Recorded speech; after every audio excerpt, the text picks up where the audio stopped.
तुमने बोले भी।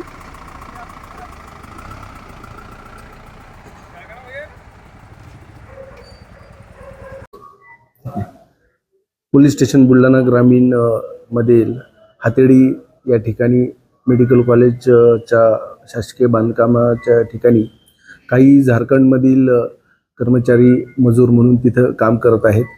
त्यापैकी आरोपीने एका झारखंडमधीलच मजुराची मुलगी, तिचं वय 5 वर्ष, तिच्यावरती अत्याचार करून तिला पळवून घेऊन जात असताना पोलीस स्टेशन बुलढाणा ग्रामीण यांना माहिती मिळाली। माननीय पोलीस अधीक्षक श्री निलेश जी तांबे यांच्या मार्गदर्शनाखाली तात्काळ आरोपीला अटक करण्यात आलेली आहे। आरोपीचा PCR घेण्यात आलेला होता। आरोपीला ताब्यात घेऊन पुढील तपास चालू आहे आणि त्या मुलीची तब्येत वगैरे व्यवस्थित आहे। बाकी सर्व गोष्टी तपासात सुरू आहेत।